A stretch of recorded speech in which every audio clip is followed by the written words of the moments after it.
Liberate my portfolio. Liberation Week is upon us as Wednesday. The tariffs are set to go into place. How are investors reacting? What can we expect? Should be a big week for risk on markets that includes Bitcoin and crypto. We'll have that entire situation broken down to see if we can get liberated of this bear market. Also, we're going to talk a little bit about some altcoins. A big announcement coming out of the Chainlink camp. What have they turned on their mainnet? And what does it mean for the Link token? And if you're a Link holder, is it a good thing? Is it a bad thing? We'll take a look at some charts. Also, we're going to talk a little bit about NFTs, some XRP, and much, much more on today's episode of Sin City Crypto. Let's go.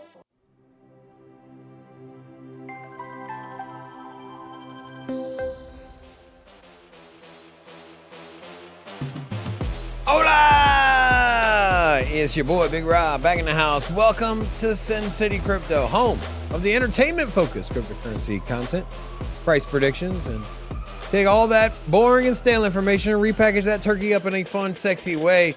You know what? Chicken butt. I wanted to start off the show today by saying, David, you were right. This whole time, you were right, man. Been sitting here just kicking myself in the butt because of how right you were. What? Okay, where's this? Okay.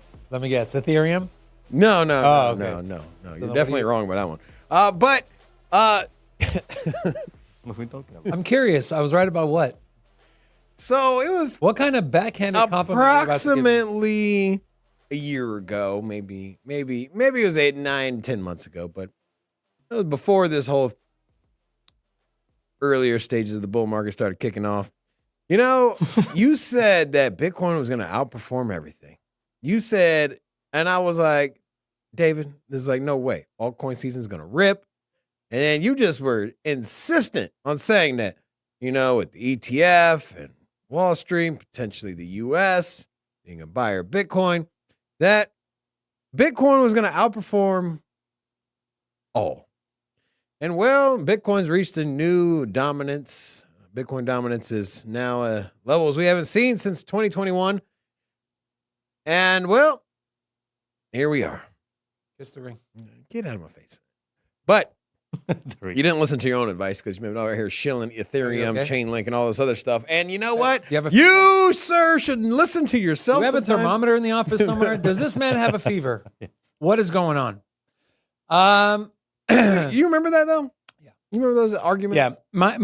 My thesis for that was retail's broke. Wall Street only has Bitcoin, or they're only interested in Bitcoin. But I'll be honest, I didn't think alts would be this bad in relation to Bitcoin. Yeah.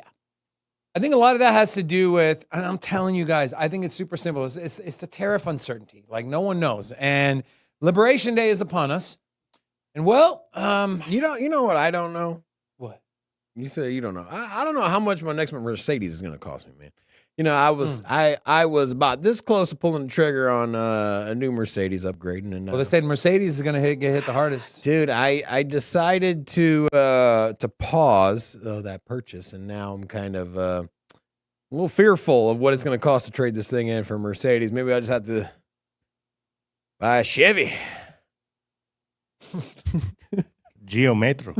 Or you can just keep the nice car you have now. That's always an option too. Right? Oh, man. Let me tell you I something. always got to upgrade, man. This man, to any ladies out there that are single, that are looking for the next husband, that are considering Robin, just know he's expensive. He is very, very expensive. Hear me out. We will live a lavish lifestyle. Me and my boo boo, whoever you are, we'll go out to the finest restaurants. We'll No. be dressed in all of the finest Okay. Burlington anyways. Coat Factory discounts. And so- Lavish restaurant. Yeah, right. All right. Bitcoin drops below 82K. Now, of course, right now it's above 82K. But for how long? We'll talk about that. So Bitcoin drops below 82K as crypto market faces a bearish shift. What is this bearish shift coming from? Well, it is none other than the guy who told us we're going to get so tired of winning that we're going to say, no, help me. I don't want to win anymore, please. So, yeah. Anyways, Liberation Day, April 2nd. It's funny. He's like, we were going to do April 1st, but that was just not a good idea. I guess April 1st is April Fool's Day, which, by the way, tomorrow's April Fool's Day. We're not going to try to trick you on this channel. Just make sure that you don't get tricked by other people on the internet. Okay. So, the tariff We want plan. America to thrive in the 21st century. Is that you? Then we must stop That's wrong. running from the competition. The governor, and they're going to say, Where's it Governor, at? say to me, Mr. President, the people of Missouri cannot. Oh, I thought that was the winning one. I pulled up the wrong one. Yeah, I was going to say, that's a long video if you try to scroll through that one. Okay, it should be on, if you just go on X and you say, you should find it. All right, while he's doing that, I'll do this. Let's go back to this article here from Business Insider. All right, so everything broken down on tariffs. Now, I'm not going to sit here and say I'm a tariff expert. I know macroeconomics, but I'm not like a certified macro or whatever. But I have a larger knowledge base than the majority of people do. But with the fast date approaching, Trump's administration and Trump himself have suggested that the new tariffs on April 2nd might not be as expansive as originally planned. And then also he said that, hey, every single country, including our allies, will have tariffs. He said, I don't change, but the word flexibility is an important word. Now, tariffs on goods from Canada and Mexico, tariffs on reciprocal, meaning that any country that has a tariff on the U.S., we will put a similar or the exact same tariff percentage-wise on that country. Tariffs on agricultural goods. Secondary tariffs on goods from Venezuela. So the tariffs they get plus secondary ones. Now, he said any country that purchases oil and or gas from Venezuela will be forced to pay a tariff of 25% to the U.S. on any trade they do with our country. Tariffs on cars, as Robin mentioned. Shout out to Mercedes and Audi. So that is the tariff breakdown. Now, what does this have to do with crypto and Bitcoin? Well, seeing as we are tied to the hip with Wall Street, essentially, for the most part, and Wall Street is selling off, we can take a look at the NASDAQ. That is down on the day. We can go to the daily chart here on the Speaking of NASDAQ, I found it. Look. No further. We're going to win so much, you may even get tired of winning. And you'll say, please, please, it's too much winning. We can't take it anymore. Mr. President, it's too much. And I'll say, no, it isn't. We have to keep winning. We have to win more. We're going to win more. We're going to win. We're going to win so much, you may. I'm so tired, but not of winning. Okay. It's funny. Actually, the NASDAQ today is seeing a little bit of a bounce. This is NASDAQ on the daily. We open on a gap. We Bounce what direction? It's down 1.2%. Oh, the candle's green. This is the IXIC. Yeah, we're seeing should be up. NASDAQ? Yeah. No, NASDAQ's down 1.2% today. It says it's up 1.3%. Have you refreshed your page?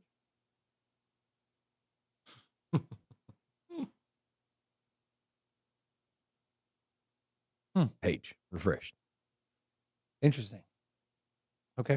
I guess my chart is weird. This is Not literally refreshed. the NASDAQ.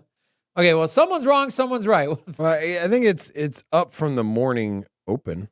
If that's not It's still even. a daily can. This is still a daily can. Anyways, okay, so I guess we'll go with Rob. The NASDAQ is down. We did open on a gap down, though, so that's interesting. Oh, but also, gold continues to hit all-time high after all-time high. This is the gold chart. Take a look at that. Yeah, I saw it at 30. I think it was 31.50. 31.30. Yeah, it was at 31.50 briefly. I think, I waked up to there. Now, That is telling me, dude, that people are scared. no, it's telling me that Bitcoin's ready, right? If money is pouring into gold and S&P 500 is at the lowest it's been since September, Bitcoin's down. I just question, like, how's gold up? Bitcoin's down. And so gold's a hedge against inflation, right? Isn't it? Store of value, hedge against inflation. We know the narrative behind Bitcoin. And so I don't know. I just think that it's an obvious mismatch between the price of gold and Bitcoin at the current moment. So I do think that we'll catch up. I think we'll be putting in new all-time highs here somewhat soonish. What's your base case though? What's your base case for how the rest of we're about to enter Q2? What do you think Q2 looks like? If you were to kind of like, forecast out. Here's the thing. With nothing has been invalidated for me for Bitcoin. Now, what I'm kind of soul searching for is what altcoin market or altcoin season, or is it a delayed altcoin season while Bitcoin's price rallies? That I'm not sure about. And even then, I think we're still on par for everything expected. We're post-halving. We've already said at multiple all-time highs, and it wasn't long ago we were at 106,000 on Bitcoin. Supply and demand shocks. There's the narrative that nation states are going to be buying. The U.S. is already a holder and is taking a position on buying, and who knows? Maybe the U.S. is actively buying Bitcoin right now. Wouldn't surprise me.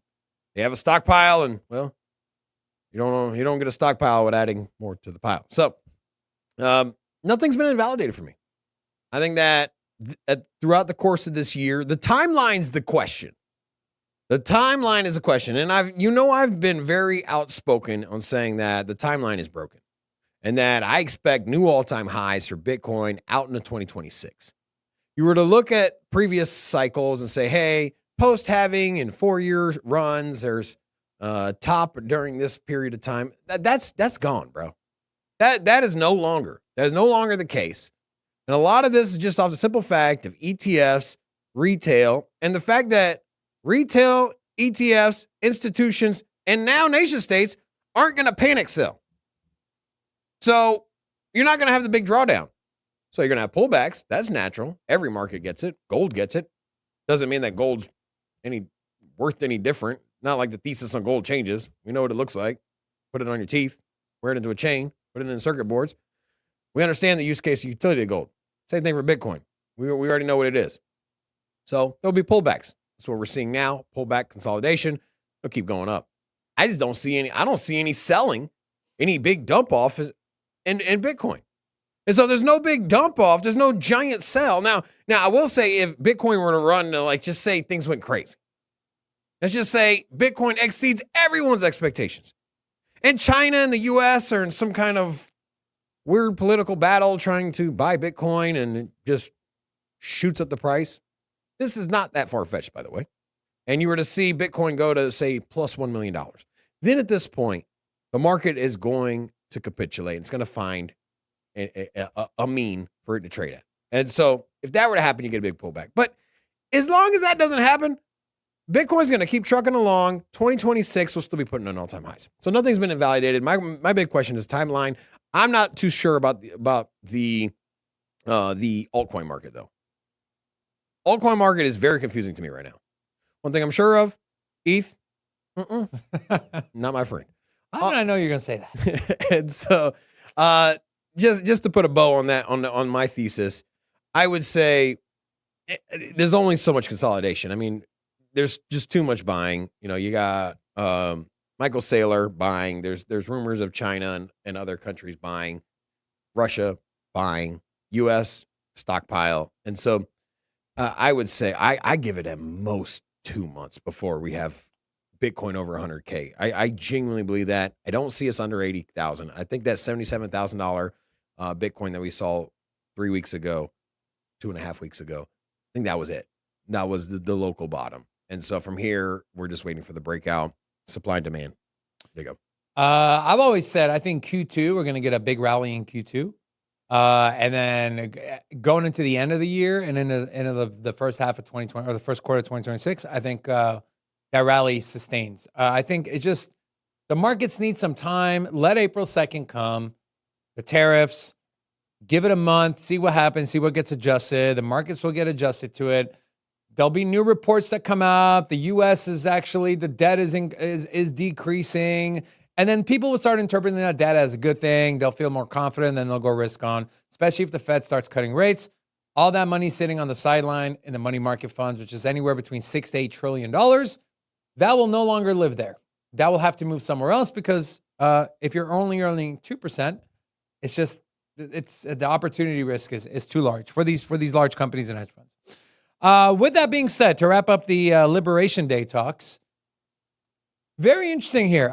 China, Japan, and South Korea agreed to jointly respond to U.S. tariffs. Who would have ever saw that coming? Also, some key things this week that could impact your portfolios.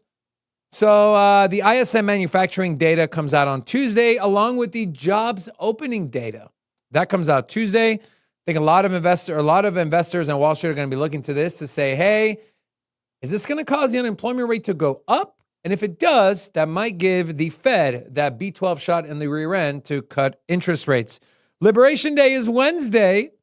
ADP non-farm payment or employment data comes out Thursday, and then jobs report. And Jerome Powell will be giving a speech on Friday as well. And a little more extended here, inflation data comes out on April 10th.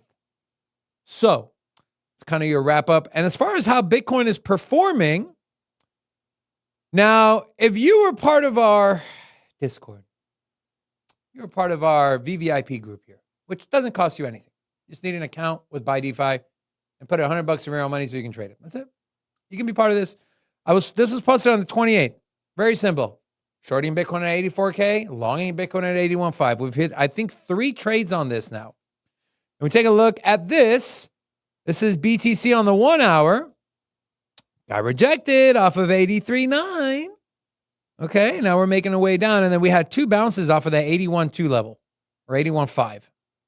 And so these are key areas that we've identified. And also we had some bullish divergence here on the 1 hour chart for BTC, which kind of gave us a little more, what's the word I'm looking for? Confidence on this long. Now, I did put in the Discord yesterday. I was like, look, I don't know how tomorrow's going to play out. As in today, we had the tech stocks seeing massive sell-offs. Hedge funds were dumping tech stocks at a record pace. So that one, a little more hesitant. But either way, this seems like we might be a little range-bound, but expect a lot of volatility going into Wednesday and I think throughout the rest of the week as well. With that being said, let's talk about this. This is Elon Musk. He was doing like some kind of rally at Wisconsin for that judge. And well, there's always been a question of, well, is Dogecoin going to be used in the government? Elon, I think, answers it pretty unequivocally here. The names are similar, but they're doing 2 very different things. In fact, I was going to call it like the Government Efficiency Commission, but that's a super boring name. And then the internet said, no, it needs to be called the Department of Government Efficiency. I was like, well, the internet is right. So we changed the name from Government Efficiency Commission to Department of Government Efficiency. But there are no plans for the government to use Dogecoin or anything, as far as I know. So that they happen to be similar names, but really we're just literally trying to make the government 15% more. Robin, does this change your thesis on Dogecoin now that it's been confirmed the government will not be using it? Are you getting rid of all your Doge? Well, Doge is down 1.27% today. How could they do this? Yeah. Well, let's look at the markets. Man, Doge, man. So taking a look at the markets, you got Bitcoin under 83,000 at 82,792. If you take a look at the NASDAQ, still down 1.8% or 1.18%. So overall trend where NASDAQ goes down, so does Bitcoin. NASDAQ rallies, so does Bitcoin. It's a very strong correlation there. So I would pay very close attention to the price of Bitcoin. I will say this. If you think that you can put in a trade very quickly and you don't hesitate, if you catch any news of those tariffs getting dropped, because we've seen it time and time again, it's not a far-fetched idea here. Kind of just the normal playbook. Threaten tariffs and then the very last second say, okay, no tariffs. Not yet. So if you see that, I would highly recommend putting in a long position immediately at that point. Now, can you beat the rest of the market? I don't know. Other people are going to have the same idea. I think that's kind of the. It's hard. But if you can put in that trade within, let's say the the first That's like 3 the- or 4 minutes of an announcement, you probably nailed That's it. like the X factor, man, is you just don't know what this guy's going to do. Is he going to have a change of heart? Or like, I don't know. Yeah, but I agree. If you see that news, especially if we're at like a support level, like 81.5 or even Because the sub 80K. Nasdaq will immediately flip right on that news. You would see the Nasdaq rally, I would assume, and then in doing so, you'd also see Investors Bitcoin are rally. super bearish on tech stocks right now. And they look at blockchain and crypto as tech stocks. Yeah. Going down the list on the biggest gainers today, you do got a few winners. You got Ton, Flare, Hyperliquid, MakerDAO. Also, You're just gonna skip over EOS? EOS. Yeah. No, they're rebranding. Oh, yeah? How much did they raise? $4 billion? Wasn't it some insane amount? Their ICO? Is there any? Are you a fan of EOS? I feel like No. that was just No. that was something that was supposed to rally last year or last cycle and never did. It had its massive This ICO and then this came back. is going to be a carbon copy of 90% of the altcoin space.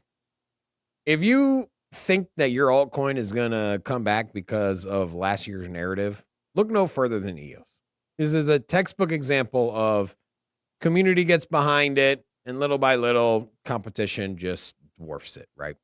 And so you had ICO, 2017, you get ICO.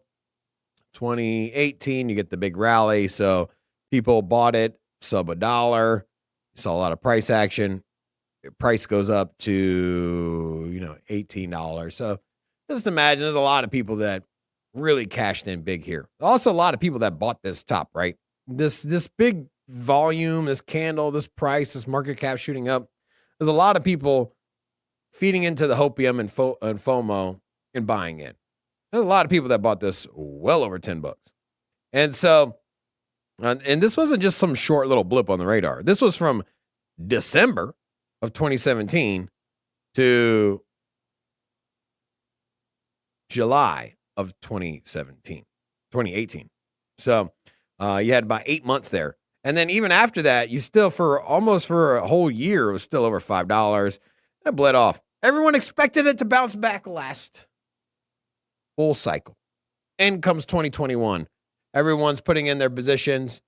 People are like, hey, I made a lot of money on Cardano, made a lot of money on Ethereum. EOS, that's the one. Are all going to rise, right? They're all going to win. And, well, it did not.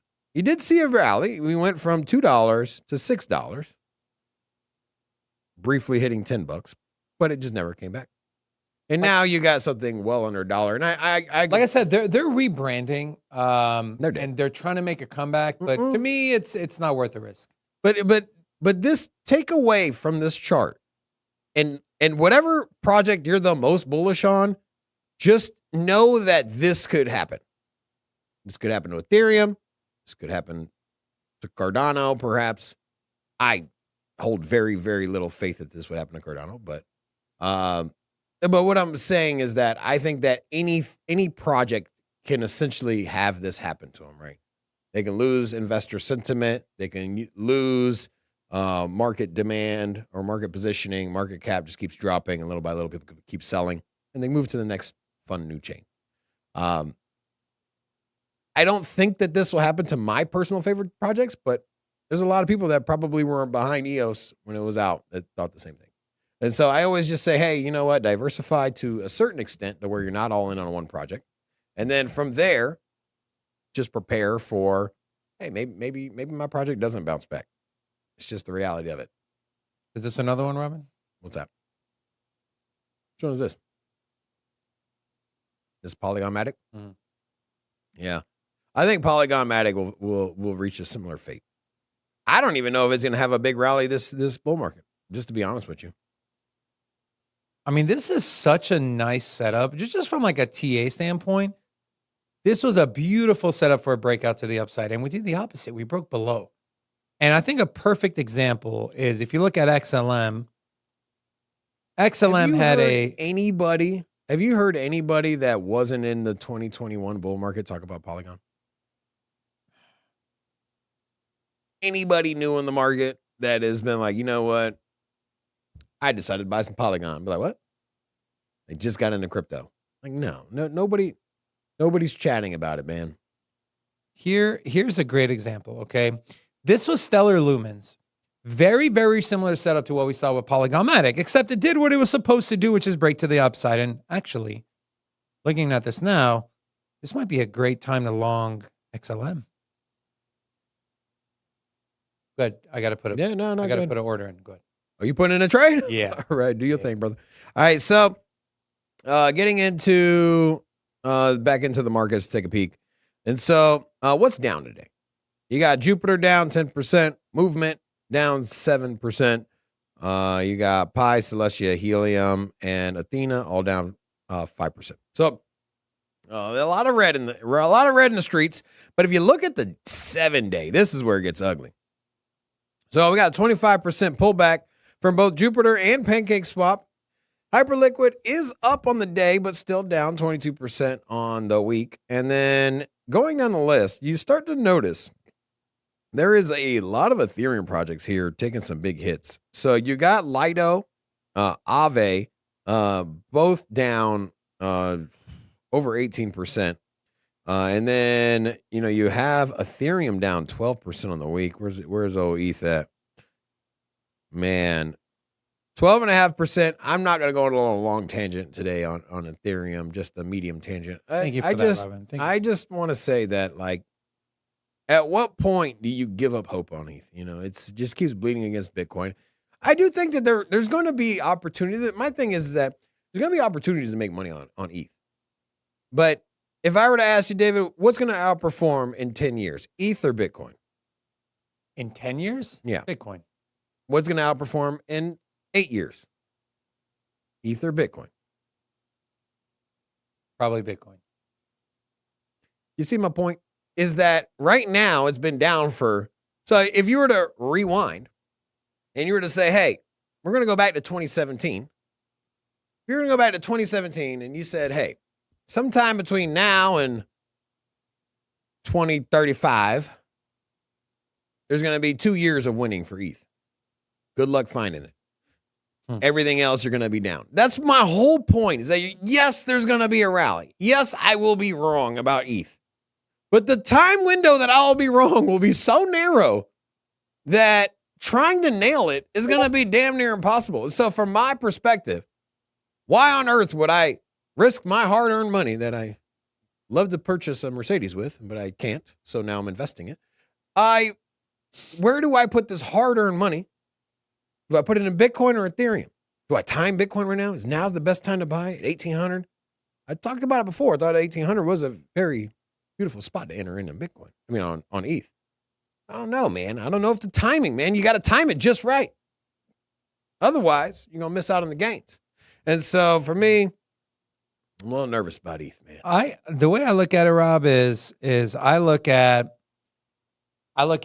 what is my thesis for ETH? And my thesis for ETH is RWA. The retail side of it, obviously that's kind of gone. NFT is not coming back. DeFi still lives on ETH. Maybe not for retail because it's too expensive when you have Sui, Solana, Hyperliquid, other layer 1s, layer 2s kind of dApps that allow you to do the same thing. And now that liquidity is not centralized to one chain and you have to directly go there, everything is kind of abstracted away and it's interoperable and you can dip into all these different liquidity pools from one account. So I don't think that has big of an impact. So my thesis is, well, RWAs and institutions. When do I think that's going to come on chain and actually have an impact on the actual layer 1, like a tangible impact on ETH and its token? And I think that happens in the next 3 to 5 years. And so if you would have kept coming down on your timeline from 10 years to 8 years, if you would have came down to 5 years, I probably would have said Ethereum.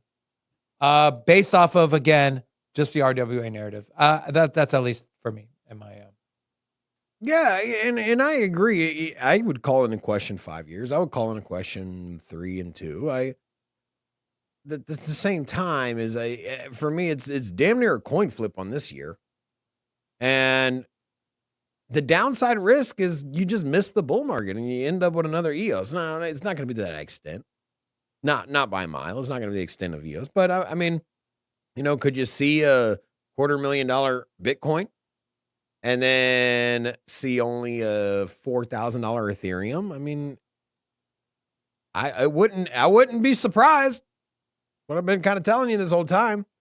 And from an investment perspective, I mean, it wouldn't be the worst case scenario, right? You get over a 2x entry point on its current price now.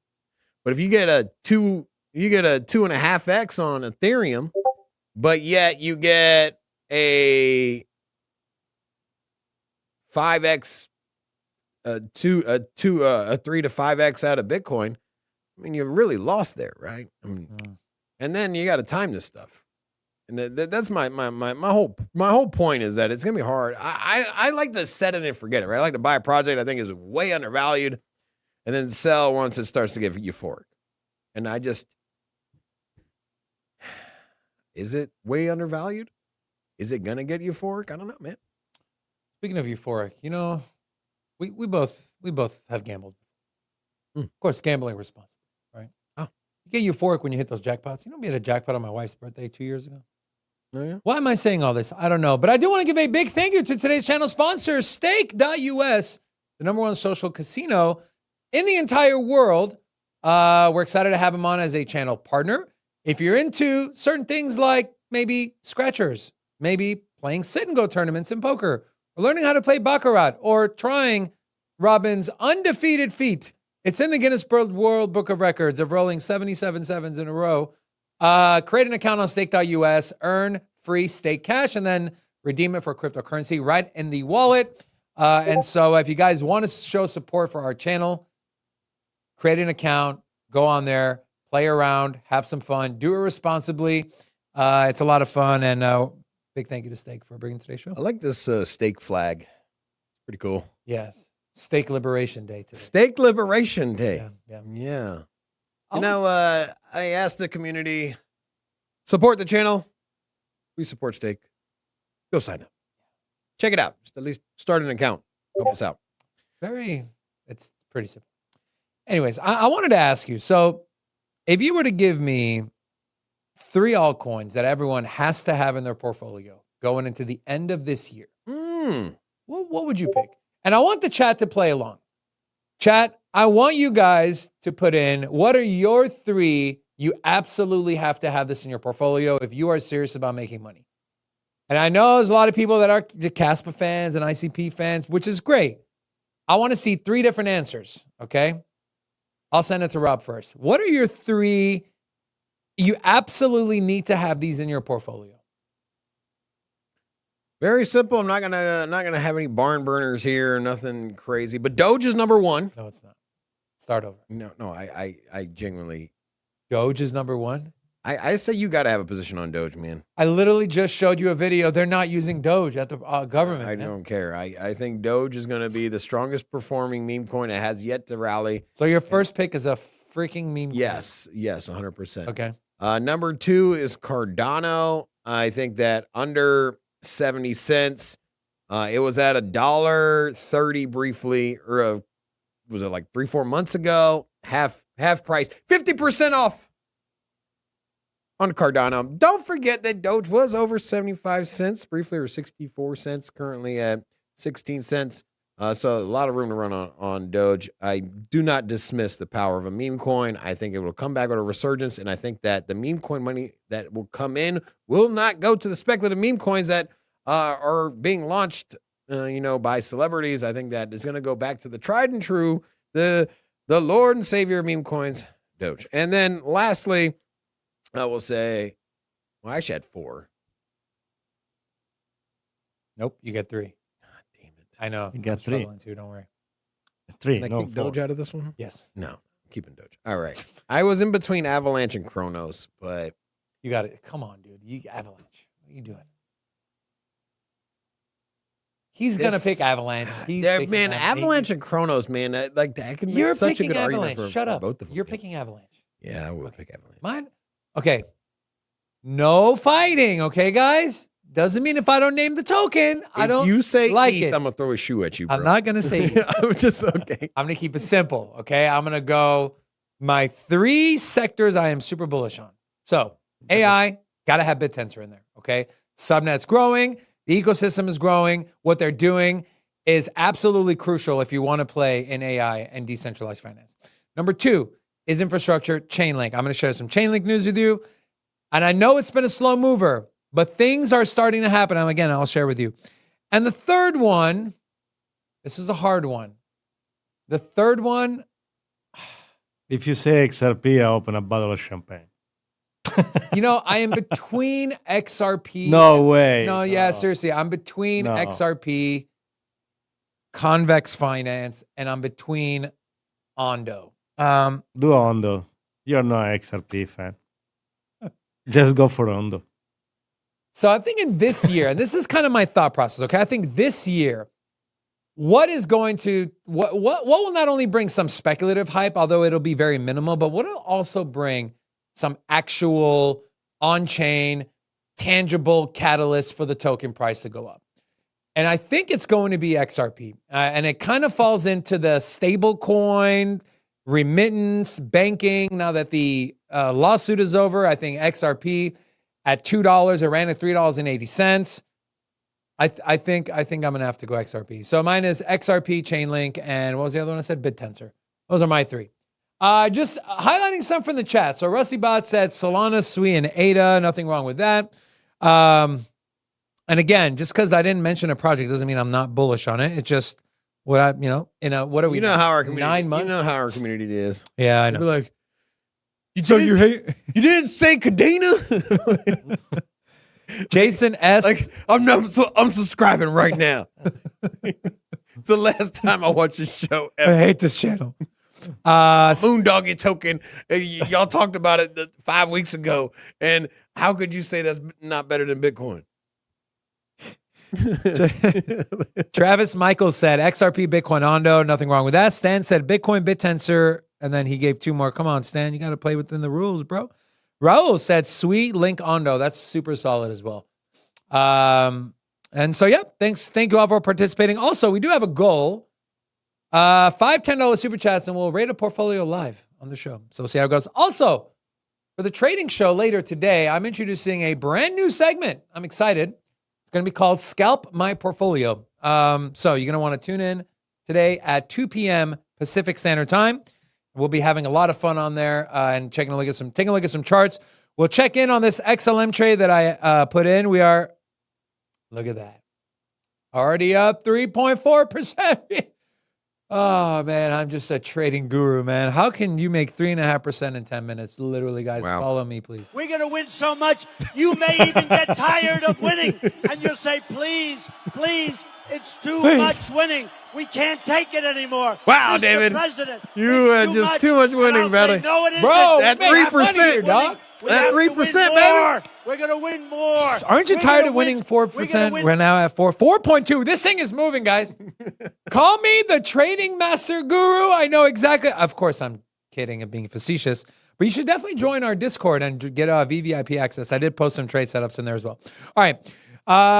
You're probably not going to laugh because you never laugh at the jokes I put up, because now I'm starting to think you may be doing it out of spite. But here we go. A server walks up to a group of these ladies. Good afternoon, ladies. What can I start you off with today? Coffee, cocktails, maybe the manager. As you can see, they all have the classic Karen Bob haircut. You know, I have a friend. He's got a wife named Karen, Tim. Oh, yes. And he hates it. And he's in the restaurant industry. He hates it when I refer to people who complain, women who complain as Karens. No idea why that's relevant, but here we go. So I mentioned Chainlink, a lot of big catalysts that are actually going to be tangible. And you can say, wow, this is going to cause a demand shock for Chainlink. Here we go. We're excited to announce Chainlink Payment Abstraction is officially live on the mainnet, enabling user fees to be converted into Link. This is very similar to what Cardano is doing with Babel fees, allowing the Cardano, the ADA token, to be consumed under the hood. Network fees generated from Chainlink's SVR including AAVE's usage, will now be converted to Link. Now, what is the importance of SVR?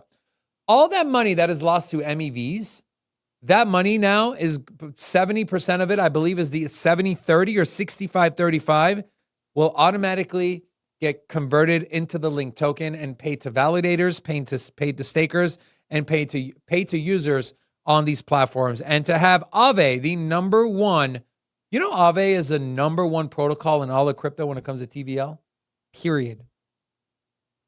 Yeah. And so pretty big news there. And then we have this post from Zach Rines, formerly known as Chainlink God. Chainlink Payment Abstraction, a cross-chain payment system that converts user fees into Link, is officially live. As the first use case, payment abstraction has been integrated with Chainlink SVR to convert the Chainlink network portion of fee revenue into the Link token. AAVE integrated SVR last Friday to recapture liquidation MEV, featuring a revenue split of 65% to AAVE and 35% to Chainlink. Historically, tens of millions of dollars of liquidations in MEV has been leaked to blockchain validators. SVR fixes this. Network revenue generated from SVR feeds, not yet secured by staking, will be initially paid to node operators. SVR revenue fees will transition to being paid to Link stakers. So giving more reason for you to stake your Link. So this is actual, tangible, on-chain. We need Chainlink. It's being used. It's being converted. Catalyst. A long-winded answer, but here we go. Is it what's that red banner up there? Was there a big announcement? No, Okay. no. I was just looking. The S&P 500 and Dow Jones flipped, so it's green for the day. Oh. Just back to red here on S&P. What do you think happens on Wednesday? But yeah, the Nasdaq was down 1.3, and now it's under 1%. And so we're also seeing a move in the positive direction for Bitcoin as well. So as mentioned, we're keeping a close eye on the Nasdaq because right now the two are tied at the hip. So what you were saying, you asked me a question. I was kind of on Chainlink. What do you expect from the? Oh yeah, on Chainlink. Just any thoughts on this potential catalyst here? I know Link is not a sexy play; it's an infrastructure play. I call it the broccoli of crypto, right? You know it's good for you, but no one really is looking forward to eating broccoli. So, unless you saute with a little bit of garlic, hit it with some Dijon broccolini mustard. is my favorite, bro. You hit it with Dijon mustard. You know the key to making good broccoli is that you gotta blanch it first. You boil it for like 20 seconds, shock it in ice water, and then right before you serve dinner, just hit it in a little frying pan, a little garlic, some mustard at the very end, just a little bit, not overpowering it. Okay, perfect. Now Chainlink, the crypto project. The broccoli. Any thoughts on the fees, the potential supply shock or demand shock that's coming with? I think what we're seeing is more and more. We're coming closer to where this falls into the category of, hey, the utility you promised, the people that want it are here. What are you doing about it? But don't you consider this just interoperability? And it's at the end of the day. I consider this a service I know it's a service that consumes the Link token. Yes, but don't you think that what we're seeing is that instead of it being a main headline like Cosmos, it's going to connect X, Y, and Z chains, SDK and all of this, and you know what? You got a service. You're providing. It's a cross-chain service, and so at the end of the day, I just look at it as interoperability, and I think it's got less of it stands out for me. Basically, I think it's not that big of a catalyst, in my opinion, because I think this is just normal, everyday stuff, right? I think that Chainlink is going to tie into everything. But I don't see this as a one-off. I think that so will Ethereum. I think that so will Cardano, and so will Solana. And I think that ultimately you pick and choose which blockchain you're going to use to on and off board, right? I look at it like a bank, right? You can sit here and say, hey, I bank through Bank of America, but you can still send money to everybody else. All the banks are tied together. So it's not like, if the banking sector is up, we know that Bank of America and JP Morgan will all be up. And hey, you know what? Zelle provides a service that ties this bank and that bank, and they take a cut. This is exactly what altcoin market is shaping up to be. It's just an interoperable crypto network that all have touch points with one another. And I will say, if you don't create a touch point, you don't become interoperable, then you're going to be on the outside looking in. You're going to fail. That's for damn sure. So if you don't at least do that part, then you're fucked. And so, like, So nice of you, Robin. yeah, don't you agree? Like, if you don't become interoperable at this point, you're going to be on the outside looking in, right? Yeah. But what favorite projects do you have that doesn't look like, on the horizon at least, they're going to have interoperability and provide services for one another? I don't really see much. I mean, there's some newer projects that just quite aren't there yet. And so there's other things that they need to kind of iron out. But all the developed projects, I think for the most part, the ones that I'm behind, have interoperability. What do you think? It's a huge, I mean, we're already seeing it. And again, I've said this about, Polkadot, Cosmos, the ones that kind of built their thesis and built their utility around interoperability. It's just not sexy anymore because it's like the expectation. Are you interoperable or not? And so there's going to be tons of solutions coming out, especially when we get Web 2 over to Web 3. And if there are these private chains that they want to make sure it's interoperable with the public chains, like Sui, Cardano, Ethereum, and so forth, who's going to connect those? And I'm sorry to say, but it's going to be... You know who Cosmos is? Cosmos is the universal remote you would buy at Walmart for $29.99, and you could program your VCR and your DVD player and your television and your wife's vibrator. You can put all of that on the remote. And then you just change channels or occupy loved ones. And eventually everything just went right into the TV, right? So now you got all of your ads. No need for a DVD player because you know what? Your movies are on the TV. There's no need for a VCR or streaming service or all this. It's all done right here on one remote that comes with the damn TV. So that whole business is broken. The connect all of the pieces of electronics in your house are no longer needed because they're already connected to one another. And so Cosmos is unfortunately the universal TV remote from RCA, which is what was that, Radio Shack? What was that? What was that? Circuit City? Circuit City. Yeah, Circuit City. Circuit City, Circuit Radio City Shack. There was a lot of Circuit City was OP, bro. I remember I used to go there, man, and I would get my my universal remote there. And so I had everything, man. I spent the whole afternoon programming that damn thing. Proud of you, man. Yeah. But those times are gone. Now it's all simple right there right in the TV. Those days are over. Mm-hmm. Yeah, it's just when you're trying to upend the financial system and the internet, it moves very fast and you got to move fast with it. You got to be able to adjust in real time. I want to talk a little bit about NFTizzles. X2Y2 shuts down as it pivots towards crypto artificial intelligence. Now, this was a popular NFT marketplace. Look at this, Robin. Look at these numbers. You ready? X2Y2 reached a monthly trading volume of 209 million in May of 2022, just months after it's launched.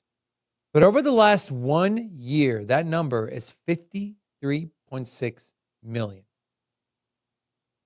In 1 year, where it went. And how much of that is even bots? Or wash, yeah, bots, wash trading, whatever it is. And so, I mean, I would say probably 20% of that is actual real market activity. We went from 2.4 billion annualized to 53 million. That's insane. And if you don't think that a very hot narrative that you're super excited about won't fade, look no further than the NFT craze of 2021. Well, they're pivoting, actually. They're trying to save their company because they have a token. According to the blog post, guess where they're pivoting, by the way? Where are they pivoting to? Artificial intelligence. They're building a trendy thing. Yeah, exactly. They're building a decentralized AI platform. LimeWire. They pivoted from pirated songs to pirated meme coin. and then so true. Oh, man. You know what? God bless y'all. You know what? A for effort, I will say this. No matter how bad crypto gets, We will not pivot away from giving you the morning news. What about every Sin day. City? Someone put Sin City Cooking. Sin City Cooking, huh? I'm not saying we won't offer another product, but our baseline product, we're never gonna Okay. say, you know what? Okay, hear me out. Crypto is just not a thing no more. We're gonna We'll not say do no more. crypto no more. We're Hear gonna me out. pivot and Hear me out. you know, the Hear me people just This has literally nothing to do with anything we're talking about. okay. This is actually right on par for a normal show structure. Yeah, but this is I want the people watching to see some of the discussions that happen when the cameras are off in regard to our studio. What if in the back, on the opposite side of the sets, we put in a full kitchen and we can do a cooking show? Yeah. There you go. There we go. Let's do it. Hey, I heard also there is a very good deal. There is the Yucca Mountain. They're giving away the uranium. And I saw a free nuclear plant not far from here. And we can build a nuclear plant and incorporate it. Hear me out. We can like do that too. I And wanna then we hear do the around. cooking channel at the same time. I like Great it, idea. man. Cooking inside the nuclear plant. With nuclear power instead of the stove. Yes. 3 eyes Nuclear fish. energy to cook. You know, there's a lot of warmth come off of that thing. So. Yeah, I love the warmth. Mm. Anyways, is our NFTs at a place, Rob, where some maybe one or two projects are worth a stab? If that, like, you never know if it makes a comeback, have a little bit of exposure to maybe the top 1 or 2 or 3 projects? Or is this You know what? just a Yeah, complete yeah, punt? yes. I will say that there will always be the nostalgia effect as things mature in the market, right? But But couldn't I the argue that- timeline's gonna be long. I was gonna say, isn't though. that The like 10 years timeline's- from now? Yeah. I would say on 10 years, if you got disposable income and you're okay just buying and holding it for 10-year plus, I think the returns will be insane. And you don't have to look at any sector, right? It doesn't matter what it is. You can look at stamps, right? You know, the earliest stamps in the 1920s or, you know, the 1800s. You can look at Nintendo video games, right? Some of the, you know, the track and field for Nintendo, the NES system is worth, you know, millions of dollars. You can look at cars. You can say, hey, you know what? A 1950s Corvette or Mustang or, you know, 1920s like pickup truck is, you know, did they make pickup trucks in the 1920s? Anyways, you get my point. The Model T, right? And so every single industry, there is always a nostalgic kind of started it off thing. And people always go back to it after long periods of time. If the sector is still relevant. Now you can look at, like, say, Beanie Babies, for example, and you can say, well, you know what, I'll hold this eventually. No, because nobody cares about Beanie Babies now. But people like Mustangs. So for that reason, they want the really old classic one. People like Nintendo games and they're big Nintendo fans and they like cosplay Mario and stuff like that. And so the original games are worth a lot. The same can be said for stamps. People are collecting stamps now. And so the older ones, coin collecting, the list goes on and on. So if it's a prominent sector now, if it's respected now, baseball card, whatever it is, the earlier versions are going to be worth a lot of money. And so I don't doubt for a second, if you got some extra cash and you're cool just letting it ride, holding a Bored Ape and a CryptoPunk, I think just those two alone will probably return millions of dollars in profit way later down the road. Because I think that people are going to have, you know, when Bitcoin's at, say, $10 million, altcoins are part of the tradition or the normal financial sector, people are going to want to have something to be like, hey, man, remember NFTs way back in 2021? Remember that? And I agree with you. It's a nostalgia factor. Yeah.